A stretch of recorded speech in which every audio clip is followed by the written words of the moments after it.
अस्सलाम वालेकुम and welcome to the show. आप देख रहे हैं प्रोग्राम आपकी बात। सन 2011 में हम मौजूद हैं।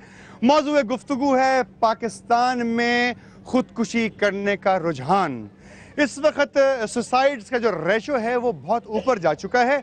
इस बरस तकरीबन 1600 अफराद ने खुदकुशी की और 800 लोग ऐसे थे जिन्होंने खुदकुशी करने की कोशिश की मगर बच गए, मगर 1600 अपनी जान से हाथ धो बैठे।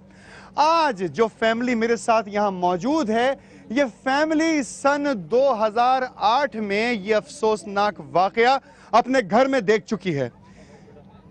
मुन साहब का नाम था तुफैल शाह। बैंक का लोन था। बैंक के पले हुए गुंडे और बदमाश उनके घर पर आए और उनसे आके बदतमीजी की और उनको धमकियां दी, उनकी बेइंतहा बेइज्जती की, जिसको वो शख्स बर्दाश्त नहीं कर सका, और वो भी माँ और बहन के सामने। बैंकिंग इंडस्ट्री के उन बदमाशों ने जिनको हायर किया जाता है अपने पैसे वापस लेने के लिए और वो तमाम डूबी हुई रकम निकालने के लिए, कि जिनका काम ही यही है कि पैसे लाके बैंक को दें, आधे खुद रखें और आधे बैंक को दे दें, वो तमाम लोग आए। बर्दाश्त नहीं कर सका तुफैल शाह, एक कराची का रिहायशी, उसने अपने आप को मौत के घाट उतार दिया। उनकी वालदा मेरे साथ यहाँ मौजूद हैं। 3 बरस गुजर गए, केस चलता रहा, क्योंकि बैंक बहुत पावरफुल, अदालत में केस चलता रहा, मगर थक हार के, सिस्टम से थकने के बाद इस बुजुर्ग खातून ने बैंक को माफ कर दिया, क्योंकि रोजाना अदालतों के चक्कर थे। मेरे साथ मौजूद है समाजी कारकुन तारिक खान साहब। आपने बेइंतहा काम किया, आपने उन लोगों की जानें बचाई जो खुदकुशी के बाद बच गए थे, उनको सही राह पर लेकर आए। आप काम कर रहे हैं मनशियात के अगेंस्ट, आप काम कर रहे हैं खुदकुशी के अगेंस्ट। आपकी टीम मौजूद है, रूस है मौजूद। एक खातून हमारे साथ मौजूद है जिन्होंने सुसाइड की अटैक की, जिन्होंने सुसाइड करने की कोशिश की। एक साहब हमारे साथ मौजूद हैं जिन्होंने खुदकुशी करने की कोशिश की। इन सब की बात इनकी ज़बानी की जाएगी।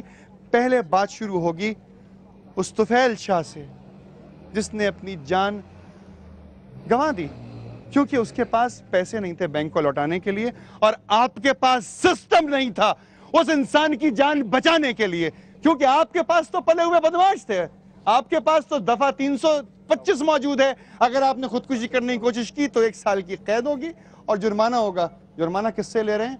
जिसके पास रोटी खाने के लिए नहीं है। आंटी, मेरे पास अल्फाज नहीं है, आप खुद बता दीजिए इन तमाम लोगों को।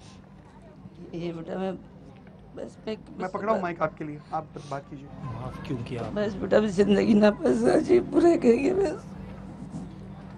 मैं पूछना चाहता हूँ कि आपने उन बैंक के बदमाशों को माफ क्यों किया? माफ यूँ किया ना कि मैं जॉब करती हूँ, मेरे 4 बच्चे हैं, जाहिर थे बूढ़ी माँ को रोज़ाना अदालत नहीं लेके जा सकती।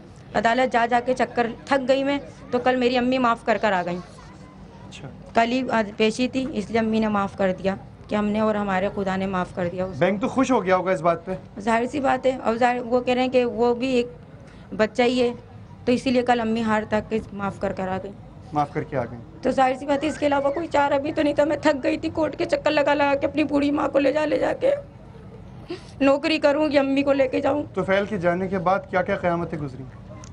उजड़ गए सब। जाहिर सी बात है मेरे बच्चे भी थे 4, मैं भी इतना काम नहीं करती थी, एक जवान बहन थी, बूढ़ी माँ थी, जाहिर से तो उसकी खुद की फैमिली भी थी। अब तो हमारा घर ही पूरा उजड़ गया। अम्मी ये बीमार रहती हैं ज़्यादातर, मैं खुद शुगर की मरीज़ हो गई इसके जाने के बाद। बस यही ऐसी इस माशरे से, इस पाकिस्तान से, इन हुकूमतों से आप क्या कहना चाहती हैं? आज भी 50-60 हज़ार लोग जमा किए हुए हैं नवाज शरीफ साहब ने लाहौर में हुकूमत के लिए। क्या इससे पहले कभी उनको हुकूमत नहीं मिली, या आज की हुकूमत नई हुकूमत है? क्या इन लोगों को आवाम ने टेस्ट नहीं किया? क्या ये हुकूमतें इन तमाम लोगों का साथ दे देंगी? बैठ गई बेचारी, वो जमीन पे बैठ गई। वो जाहिर सी बात है, अब हुकूमत क्या कर सकती है हमारे लिए? अभी तक तो कुछ करा नहीं हुकूमत ने। 3-4 साल हो गए, उनको ये भी पता है कि इनके घर में कोई मर्द नहीं है, मेरे भी शोर नहीं है और मेरी माँ के ऊपर भी शोर नहीं है, तो जाहिर सी बातें ओढ़ते ही ओढ़ते हैं। आज तक क्या हुकूमत ने आके पूछ लिया, या बैंक वालों ने पूछ लिया, या किसी भी इदारे ने आके पूछ लिया? कुछ भी नहीं पूछा। जो करना हमने खुद ही कर रही हूँ। एक सवाल मैं आंटी से करना चाहता हूँ। आंटी, मैं एक सवाल आपसे करना, लाइट छोड़िएगा। आंटी, एक सवाल मैं आपसे करना चाहता हूँ। किसी ने आके हुकूमत की तरफ से आपके घराने को कोई किसी किस्म की इमदाद दी, कोई सहारा दिया? नहीं जी जरा बोलिएगा। नहीं नहीं नहीं दी। अच्छा, अगर तुफैल आज जिंदा होते तो क्या हालात मुख्तलिफ होते? बेटा बहुत अच्छे हालात थे उसके टाइम पे, बहुत अच्छे हालात। पूरे घर का कबील था वो, पूरे घर को संभालता था, बहनों को भी संभालता था, मेरे को भी संभालता। कुछ कहना चाहती हैं आप आज हुकूमत से? ये क्या बोलूं बेटा, मैं तो बस जो बेनज़ीर का बेनज़ीर मरी थी तो उस पर मेरे भाई की गलती तो नहीं थी ना।